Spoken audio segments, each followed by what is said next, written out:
All right, we can go if y'all are ready. Yes, sir. And I have a hard copy, it's okay. Call to order the Kerrville City Council Workshop agenda for June 11th, 2024.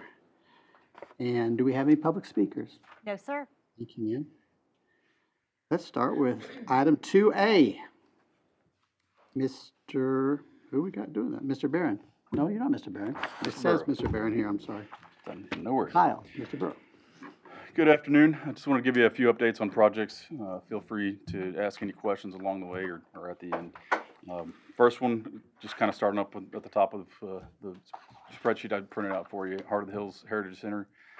We've got 60% plans in review and some comments back. We have another meeting with the exhibit designer this week for the Heritage Center. So design's progressing. We're still looking at that September timeframe of bringing back the GMP, similar to what we did on the public safety facility, to go into construction. So speaking of public safety facility, had a very large pour this past Friday. The last foundation pour for the main building itself. We had the police chiefs out and Charvy came over as well. Had a little coin toss in the slab. So get to see the fruits of their past years worth of labor actually come into fruition. It's really exciting seeing the constituents come out and when they're going to occupy that space, looking and saying, okay, where's my office? Right. So we're going to start pouring wall panels. Not really going to be anything you're going to see for a little while because it's just going to be poured on top of the existing slab when it's a tilt wall. But you may see some of them start stacking. And here in about probably 2 months, we should start bringing those vertical and really catching the public's eye. It's been very nice getting some of the delays on the rain, but so far it has not impacted our schedule. We're still looking at the May 30th of 25 timeline that was in the GMP. So progressing good with that one. Another one I wanted to mention is the facility condition assessment.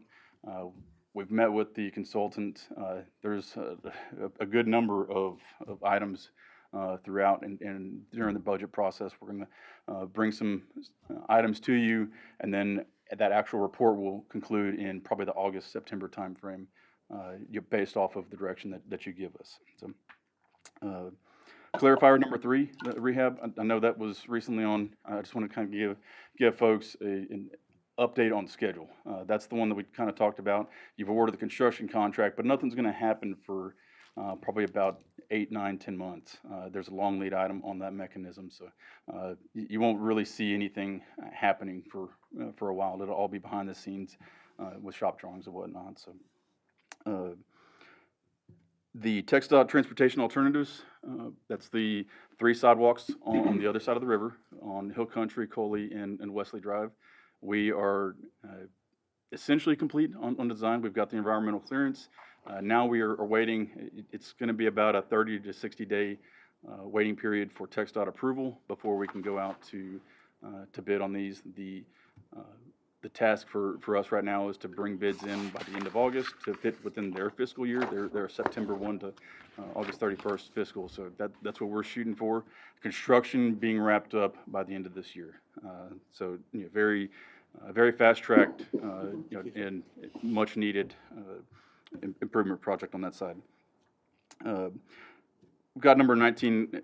It's the CDBG downtown. That's the traffic signal over here at Earl Garrett and Water. I don't know if you've been by there lately. It is functional.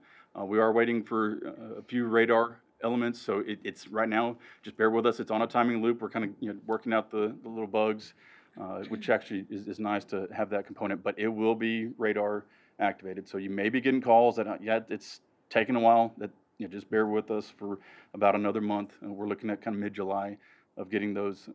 There's 3 remaining radar detection zone controllers that are having to be done. What do you mean by radar detection? So when you pull up to a light right now, it's on a timing loop.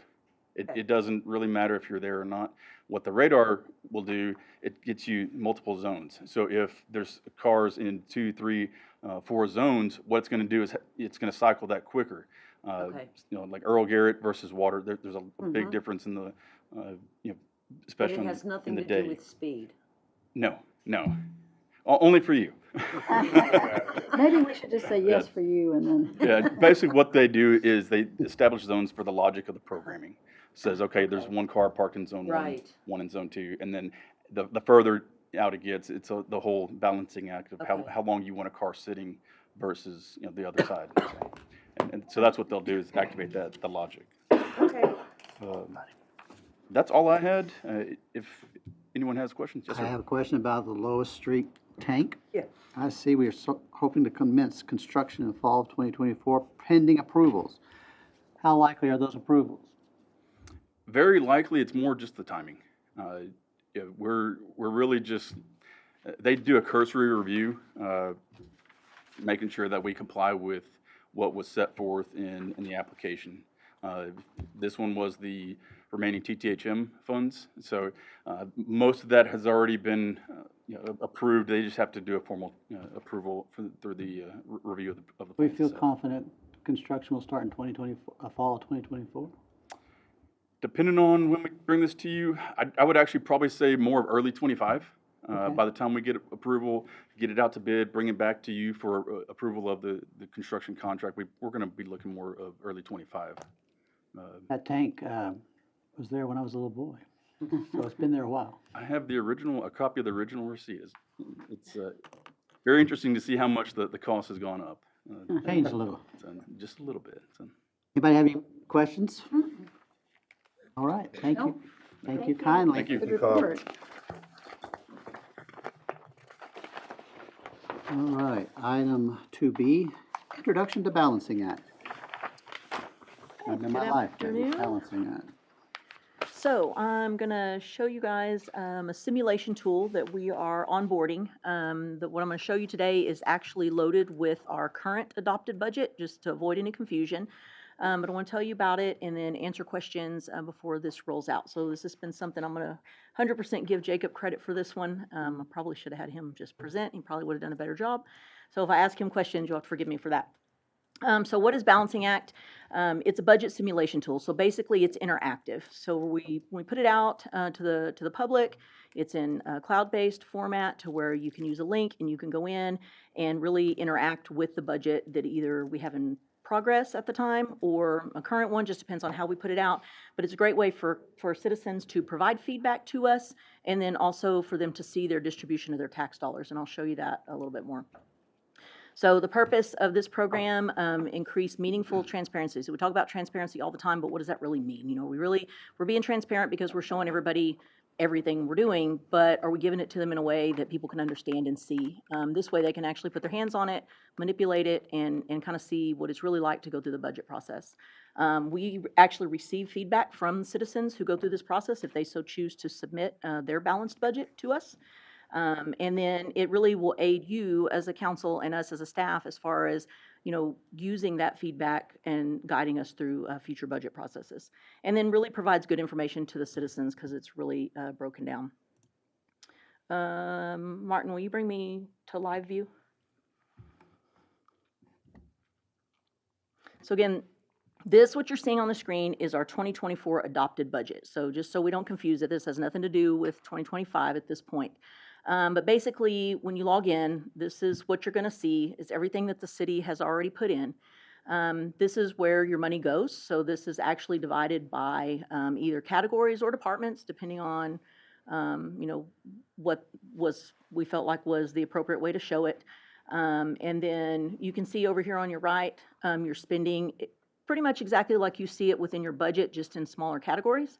So on the expense side, for example, if you want to look at transfers out, you can click on that and you can see this is what we have plugged for transfers out and where it is scheduled to go. This is adopted already, so you know this isn't live. This is just in demo mode for me right now. But if I were a citizen and I said, you know, I don't think that's enough money. I want to add, well, that 6,500. I don't know why. I guess it adds up just 1% at a time. Then it's going to put you into a deficit. So by spending more money, I just put us in the hole. And so now I have to go to my revenue sources and say, well, what am I going to do now? So how am I going to cover that? So if I don't want to do that, then just take that back to zero because I like to see green and balanced. And then you can kind of move through these things to see what the transfers out entail. You can see details on some of these where it's important. So like on internal service, I'll just show it to you like this. You can see HR expense, IT expense, public information office, things like that. And then coming down here, we put this in here just as an example so you could see it. So public safety, you can see municipal court, police. We put an example in here just so you could see, this is what we have put in, or this was last year's budget, whatever the case may be. And we could put a note there. And they're asking for an additional firefighter. Okay, so that's their ask. So if I said, yeah, I think they need an additional firefighter, let's go ahead and give them that. We can give them that, and now I'm in a deficit again. So what am I going to do on the revenue side to work that out? Or what am I going to do on the expense side to reduce somewhere else to keep that balanced? They can put a comment in here. And so if they had a specific comment they wanted to add there, we can also put details like in the detail here on my side, it actually says includes salary benefits and other pay. So we can put a pretty detailed explanation, really as detailed as we want to there so that citizens have really a good idea of what they're doing. This just basically works through each department. And then we lined out parks by division. Mostly because, this one's really important to know that parks maintenance is not just for parks. And we've talked about that. It's facilities, it's buildings, it's grounds, it's right-of-way mowing, all those kind of things. So while it looks like a big budget, there's a lot of things to consider. So we can put notes and details in that so that citizens could know, hey, this is big, but this is what it covers. So you can make adjustments there. If there were any new asks, they could be there also so that people could give their feedback on they want 2 new staff or they need they want to add a new program or a new event or something like that. It could be there. Same thing on Public Works. Then you can see all the divisions in Public Works, what we're spending on streets. And again, this can get as detailed as we, wanted it to be, just based on, I guess, the kind of feedback we were really looking for. And then feedback that we've received in the past, maybe that are things that are kind of hotter items that we want to do. Then down here, it has a place where you can actually submit an idea. Like I want to tell you, I don't know, you have an idea for related to the budget or otherwise. If you balance this budget, then you can submit it.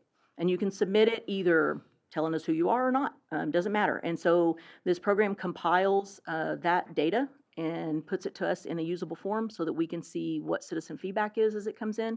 And the same thing applies over here on the revenue. So you can see your expenses are up here, your revenues are down here. And when you dig into your taxes, for example, you can see a 1% reduction in property tax does that to your revenue. A 1% increase does that to your revenue. You can add comments there if you wanted to, like say, well, you didn't give me an option to do 0.5%. That's really what I wanted, or something. And then, the things that are kind of given, we don't really adjust those, or we wouldn't want those to be adjusted. They're locked. And so you can see the detail, but it wouldn't give you an option to adjust those because they're based on something that really is not able to be adjusted, or it's a set fee that we already know about. But you can go through the entire thing. You can look at services and say, I think we should be charging more at the landfill, and so you can increase that revenue if you want to, and then put a comment and say, people that use the landfill need to pay more money because for whatever reason. So basically that's the way the revenue and expense side works.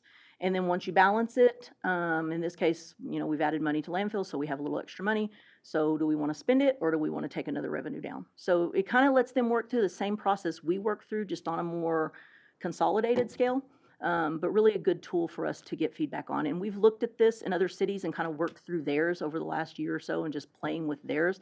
It's very user-friendly. It's as simple as it looks right there.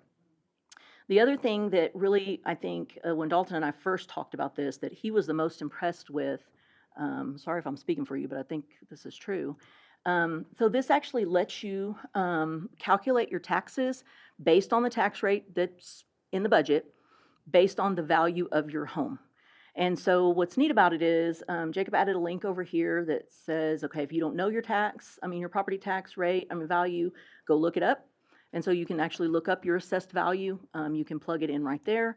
If you have multiple properties, you can do that. And then, so I'm saying $250,000 on just ballpark on a home for median rate. And I can look at my tax receipt. But the beauty of this is, I wish the total was at the top. Here's your total for the city of Kerrville, okay? But this is how you spent it. So keeping in mind, this is only looking at property taxes. This is not looking at other revenues. This is just saying based on the distribution of expenses within the general fund, this is what your property taxes are going to pay. So they're giving you guys 97 cents, this 97 taxpayer. cents. And when you look at priorities, like we always talk about, where's your heavy guys? So this is what you're spending on public safety. So when you look at $1,400 in property tax, and $723 of it is public safety. So, really gives people a different look at how their money is being spent across the general fund. And that way, property tax comes into play a little bit different in your mind if you can break it down and say, what am I really spending? Or I don't want my tax dollars to go to this. Well, now you have somewhere, place to give us some feedback on that. I think that, your transfers out are too high. So tell us that you don't want, $38, $24 to go to assets or whatever. But this just gives you a little bit different look. So we really like this view of it. The other thing that it does, and I don't think, I'm gonna go back to this tab. The other thing that it does, and this is completely example, this doesn't have anything in it now that, other than a sample, is this will allow us to look at CIP, and it's on a point system. So if we had $5 million that we had dedicated to CIP in a particular year, you could put the projects out there with the cost, and people can rank them by priority. So if this one was worth 3 points and that one was worth 2 points or whatever, you could rank them in the order of importance to you as a citizen, because that would, help basically say this is what we feel like tax dollars should be spent on, or CIP dollars, bond dollars, whichever should be spent on. In the area of CIP. Now, again, this is completely example. We plugged these just today just so you could see how this model works.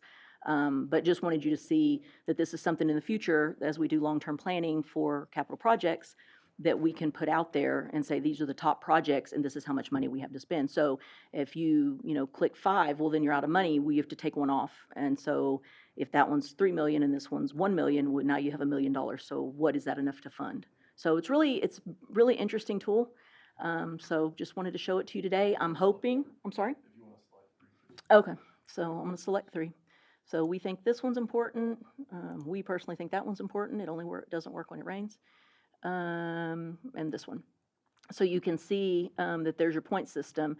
And then down here at the bottom, you can reorder them. So you can say this is, and they would have different points, based on dollar amount, those kind of things. Or you could do it on dollars instead of points. So there's a million ways we could divide this to where it made sense to our citizens. But you can drag and drop and put them in different orders. So if I wanted this guy over there, that's not going to work for me because I'm in demo mode. But you can move them around and say, this is my priority. This is what I feel like. And then you can submit those. And so if 100 people submit, then we can see 100 different ideas on what is the most priority to them in order for us to look deeper at our CIP budget. So just wanted to show you this today. I'm really hoping, hopefully by the end of next week, we're going to be to a point in the 25 budget where we can input everything for 25 and roll this out so that we can get some feedback. I really think it's going to be a lot more helpful going into 26 now that we know how to use this. And we could roll it out for 26 soon after the adopted budget. That would give us a lot more time, because by the time we're in June and July, we've already done so much work on the budget. It's hard. But doesn't mean we couldn't utilize this, especially on the CIP side, or, really even on the general fund side. Just, I think we could use it in a larger scale as we go forward in long-term plan and start talking about future budgets. I think it'd be really, really helpful.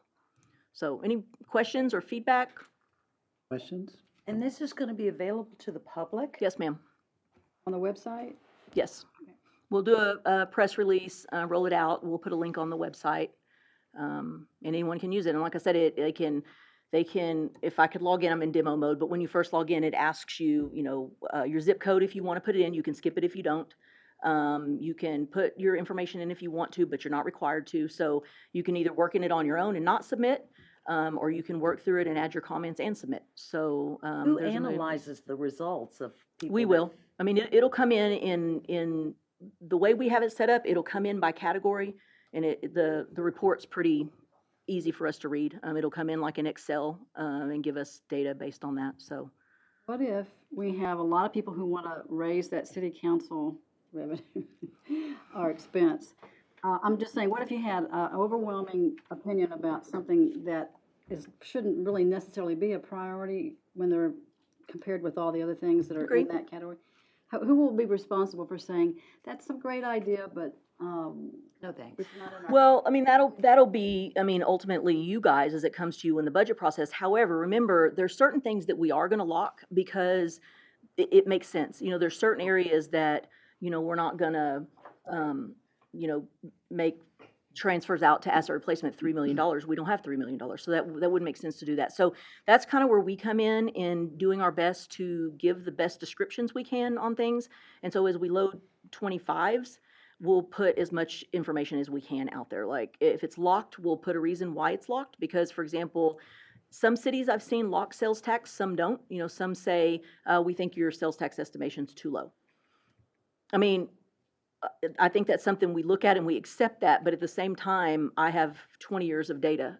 So at the end of the day, I'm the one who has to stand here and tell you if I feel like if we're gonna miss budget, you know, based on, we needed extra revenue, so we padded sales tax. We're not gonna do that. You know, we're gonna make it conservative like we always do. So ultimately, the decision about budget will be yours. How we bring you the data, is what we're still trying to work through. We'll bring it to you in an organized way. And say, this is the feedback that we're getting, you know, based on, but remember, they can't submit it unless it's balanced. So, you can't submit a budget that's out of balance, so.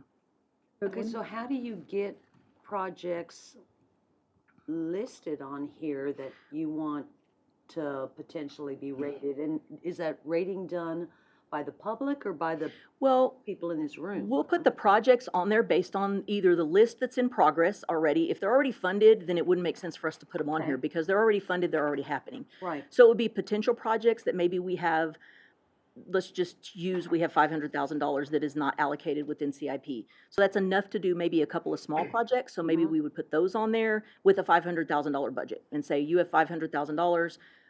Based on these 5 that are on our potential list, and those come off of our continued, you know, long-term, capital project plan, we pull things off potential, projects just based on your guidance and your feedback throughout the year. And then also, of course, we rely on Kyle and Stuart and those guys because, you know, if they're in the field, they're gonna know what the priorities are. But we would only put ones on there that were priorities. And again, that's separate from the general fund. So general fund budget is kind of our main focus because that's where property tax is. That's where our heavy expenditures are. And that's what people see the most. But we feel like putting those out there as tools at least lets them know, A, what's going on. We could change the CIP one to not be priority based. We could change it to be, these are construction in progress, and it could be an information tab only. So we have a lot of different things that we can do with this tool. For us, it was mostly about the general fund simulation and then the tax receipt, because I think that's super important to tell people how their money is getting distributed based on the expenses that we have in there. So A great example of where you can get the benefits and the positive side out of it is, you know, especially in this day and time with social media and with everything going on, you know, well, I don't want to pay property taxes. I want the no new revenue tax rate. Well, if you go put the no new revenue tax rate on here, you got to make cuts somewhere. So if somebody goes in and says, well, I just want to cut everything and cut all the services, we Yeah. get the clickbait off of that. And it really gets them to kind of think realistically of, well, if I'm going to cut this, well, now I'm going to have to go and cut something else. And so while a lot of it is very steered towards council's strategic plan and priorities and goals and the 2050, that's where it gets updated from, based off of the priority-based budgeting, based off of council's feedback. You know, coming up Friday when we go to strategic planning, a lot of that stuff will be kind of driven by this. And it could be somewhere between, for example, like on fire. Maybe fire requested 3 people, you know, this is how much 3 people cost, this is how much one costs, or we don't feel like we need it. You're kind of getting that information on where people's mindsets are, not necessarily that we're going to go and pick what they have. It helps council kind of make some strategic decisions, you know, as they're going through strategic planning, where people's mindsets are. And then, of course, it kind of helps, you know, the community more so, hey, how difficult is it to really, truly balance a budget for all of the things that you want? There's quite a few cities in Texas that are using this, and really throughout the country. It's been a pretty cool tool. Easy. their school districts are rolling it out big time right now. I saw several today that were school districts. And another great, you know, on the point-based system, you can use points or funding. So like, let's say the school district goes out for a bond at some point in the future, or the city, for example. You can go in and say, hey, these are all the projects that you would want to see on the bond, and it can help like a bond committee, you know, really try to assess what is the direction that, that some of the community wants to go. So the goal is to try to capture the 80% of the people in the community that want parks, that want nice things, that want amenities, that council got elected for, and kind of sift through some of that, because it is kind of unique. People will go through this exercise and they can't balance the budget, and so then they just quit. And we get to see all those things that people started on that they don't get to finish, or they don't finish. It's not gonna have personal, like, salaries No, or anything in no, there it's gonna that be we're lumped, see. by department Okay. unless there are additional requests. And then, like the notes about the one additional firefighter, I would put a note in there that said this includes salaries and Right. benefits and taxes and, Right. whatever, so they know what that's encompassing. And, like to Dalton's point, if they asked for 3, we could say 3 costs this. Yeah. So do you want to vote for 3? Would you like to vote, no, we don't need 3, but maybe we'll approve 1, or maybe we'll, what I'm saying, we vote for 1. So it kind of just gives you some feedback, but it allows you to put information in there as well. So if we have specific notes, like they're asking for 3 firefighters and this is why, like this is what would accomplish adding that. Or if we added a new event, maybe it was going to be a big event, then, does it tourism driven? Or, so it gives you the ability to really customize it, as detailed or as generic as you want. And some things would be more generic, where you had new requests or things that we're going to create, overage compared to last year, those kind of things. That's where we would focus, and things that are larger dollars, of course. Other questions? Great. I have a question about the analytics on that first tab. Fine. Next one. This one? Analytics, does it give you a sense of the traffic coming through? Yeah, so it's not live. So yeah, once you have it, you'll see We'll it. know, hey, we've had Mm-hmm. 25 people play with it. That's right. today. We don't know who they are. That's right. And that's the necessarily. idea, is you want people You to, want them to poke around on it. that's right. We want them to, because the whole idea is, well, it's multifold. I mean, we want the participation, but we also want them to have the knowledge of how Yeah. things are being spent. And so I think, regardless if this is 24 or 25, I still think it's important that you take it live, because whether or not we can make changes to a 24 adopted budget or not, the feedback that we get is important as we start doing budgets moving forward. So, if we roll out 25's, proposed budget, say the end of next week, and we were to import it and take it live, we've got 6 weeks or so. That's not a huge time frame to give people time for feedback, but even if we go through the budget process, we gather some feedback, we adopt a new budget, and then we roll that budget out, even in its current form, we can still gather feedback from that, and that helps us going forward. Also, I mean, a dedicated, organized opposition could come in and put in 100 of the exact same thing. Mhm. Does it tally that? You'll see them. Mm-hmm. Good. You'll see them. 'Cause Now, don't want the again, we don't tyranny track of- who we don't want people the are. tyranny of a very vocal Right. Sure, activist mind, right. small And that, group of people to say, oh, we got to get rid of the library. Mm-hmm. and again, we want this to be used as the tool that it's meant to be. And so. Yeah, it's an um, education tool and it's transparency. It's an education tool, it's transparency, it's really saying, listen, this is what we're doing, or this is what is adopted now. How to feel, either how do you feel about what's adopted now, or this is what we have proposed, how do you feel about what's proposed? And, I want to believe most people want to interact in a positive way, but I think that those will show. I mean, They will. especially if you're duplicating, that's going to show. It's going to come to us in a very organized report. And again, it's council discretion as far as, what action we take, if any. But I think it's just important for transparency that we're putting out good information And it and also meaningful information. demonstrates the difficulty of the task. That too. We Is just there- sat in an hour-long meeting yesterday having that same conversation. Okay, so is there any ability with this particular software for somebody to know where the input is coming from? Meaning, Is there somebody there that says, oh, this person has entered input 50 times? I don't know, and that's a good question for the software company. Unless they're actually giving us their information, probably not, because it's kind of like any other survey. But the you know, analytics are gonna tell you if you get Yes. a lot of responses from Waco. Or Yes. from Big Yeah. Bend area. So, right, so we'll have a box that'll pop up, and we can mandate, an email if we wanted to. You know, I don't know whether, that, of course, we could work through that as we got closer and kind of see what that looks like. I understand what I do too. Councilmember Hughes is saying, because there's some of them that if you go in, they're IP restricted. Once you do it, you're done. We can ask And- that question. Um, Saying that you could only do it one time. well, you can only do it one time, or you can track that IP Mhm. address and find out, well, IP address blah, blah, blah, has done this 48 times. Right. So, Right. not really gonna know who the IP address belongs to. Correct. But, you know, you can kinda get an idea. And we The can other- ask the question about how many times someone can submit. Yeah, we can ask that. And the other thing too, especially with simulations like this, just like in any statistics or on any control chart, you're gonna have outliers. And so let's say somebody went in and, they rally the forces, they take this, activist approach and they go in and do something. You're gonna have it on the extreme level.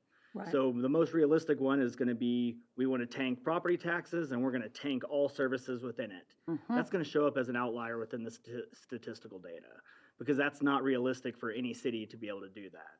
If at any point that somebody goes in and tries to tank everything and it goes into a deficit, they can't even submit it in They the can't first submit it place. anyway. So if you start seeing a surplus of, $10 million or, millions of dollars in surplus, it's an outlier. They're going in and just trolling the system. Yeah. The system you'll be able to see through on what that looks like. I don't wanna restrict the number of tries per IP address because you might play with it over several times trying to Agree. figure out, Mhm. you might. Think about it later and then go back and say, Yeah, oh. I've looked at others, several times. I haven't submitted them, but I've just gone in just as we were trying to build ours and just seeing kind of how they're laid out and messed with them and stuff. And there was no restriction, for me to, identify myself, other than a zip code sometimes, and then of course, unless you have an assessed value, you're not gonna be able to get your tax receipt. But, you can enter what I just entered a random value, so you can enter a random value if you were to so choose to do that.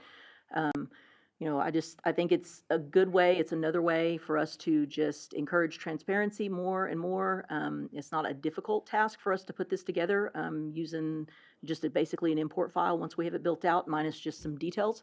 And so it can really be structured to any way. And I think to Dalton's point, it doesn't have to be used just for budget. We could use the priority tool for a multitude of things if we wanted to send it out, and it doesn't have to be projects. It could be, anything you want it to be. We can use that prioritizing tool for a multitude of things. But the point is, and I think several of us have said, as long as there's a way to track abuse of the tool, that's the only thing. I get it. Yes, I sir. want everybody to use it. I want, play with it. It's great. Yeah, it's fine to use it, but, I'm it can't be the- thinking about, ways that there might be some sabotage and, But remember, it's got to be balanced to submit it. And and we'll ask some other cities too how they're dealing with it, because we're not going to be the only ones, in the Good. situation. And places like Bastrop, Phoenix, Arizona. There's a lot of cities that use this regularly and have been using it for years. So we can even reach out to some of them. But I've heard nothing but good things from Good. cities on it, because the amount of effort and work you have to put into sabotage stuff is so much greater than actually just doing it the right way. Well, the thing is, I think it's a great tool and I support it. I want to do it. Also, I just want to safeguard it where it's realistic. Absolutely. Because at the end of the day, there are only 5 votes that count. And it's us. So when we roll this out, when would that be? And do we plan on, letting the public maybe have one chance to interact with us and y'all and have questions and? So we'll have a budget workshop on Tuesday. By then, we'll have a little bit better idea of where we are general fund wise, and then we'll have some numbers that we could input, and so we could push it out anytime. I guess it depends on how much time Jacob and I have to get the pieces put together. But the end of I would say they would still have 6 weeks or so before the actual budget got filed, and then we would have at least 4 weeks before the next workshop. So we would have a little bit of data that we could even send out to you. And who knows, the first time you send something out, just kind of like doing a community survey, the first time you do it, the volume is not as big as it would be. And that's why I really say I think rolling it out this year is good because it gets people used to what it is. And then, if we roll it out futuristically, working off an adopted budget moving forward, we get to kind of look at feedback. And also it gives them a chance to reach out to us, like if they want to put their information in there, and have someone reach out to them. I mean, I have people call me, pretty regularly to talk about just different things budgetary wise, or gives them an opportunity to say they really do want to hear what I think, or really ask a question that's meaningful. Forward to it. I think we could learn some things too. I mean, the percentages of breakdowns that we probably have an Well, idea. Jacob and I learned that pennies matter because we threw it out of balance earlier by rounding, because I'm a rounder and it likes pennies. So, yeah, pennies matter. Okay, any other questions? Any other questions? Thank you. Okay, Judy. more to come as we get that input. Good. All right, the next item on the agenda is an executive session. We'll need to have a motion to go into executive session under sections 551.071, 551.072. Do we have deliberation of real poverty? We don't have any deliberation. No, just 071 and 087. I didn't hear you, I'm sorry. 551.087, economic development, and 551.071, consultation with an attorney. Would someone like to make that motion, please? I'll make a motion that we go into executive session under sections 551.071 and 551.087. Second. Any discussion? Just those two. Yes. The real property doesn't apply to the apartment complex. I don't think we're buying the property. I think it's economic development. Okay. Any other discussion? All in favor? Vote. So we're going to executive session upstairs.